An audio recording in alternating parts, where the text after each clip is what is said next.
पे एक 13वीं थी जिसमें बहुत से लोग शामिल थे। कुछ बताया जा रहा है जो ऐसे भी थे जो 13वीं में नहीं थे उनकी भी डेथ हुई। तो बहरहाल अभी जो लोग बीमार हैं उनको हम अच्छी से अच्छी जो मेडिकल फैसिलिटीज़ है वो दे रहे हैं। कुछ लोग सिविल अस्पताल दिल्ली में हैं, कुछ आरोग्यम में हैं, कुछ सहारनपुर में हैं। वहाँ भी हमारी बात हो गई है और पोस्टमार्टम भी यहाँ पे करवाया जा रहा है ताकि पुष्टि हो सके एग्जैक्टली मृत्यु का कारण क्या है। और इस पूरे मामले में मैजिस्ट्रियल इंक्वायरी भी मेरे द्वारा सेटअप कर दी गई है। और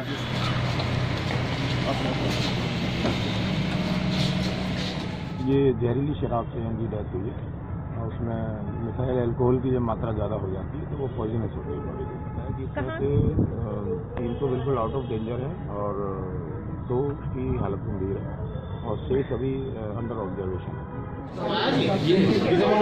छोड़ बीच में छोड़ चला गया और फिर बिल्कुल से दोबारा भेजा मैंने प्रधान जी ने शिव कुमार जी को दोबारा लाई।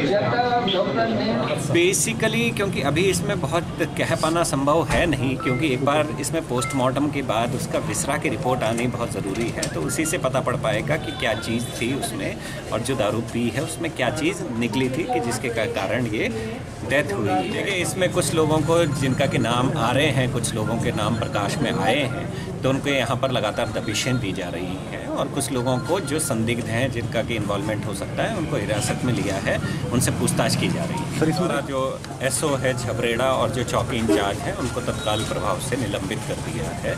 इसके अलावा जो हल्के में कांस्टेबल वहाँ पर थे उनको भी सस्पेंड कर दिया।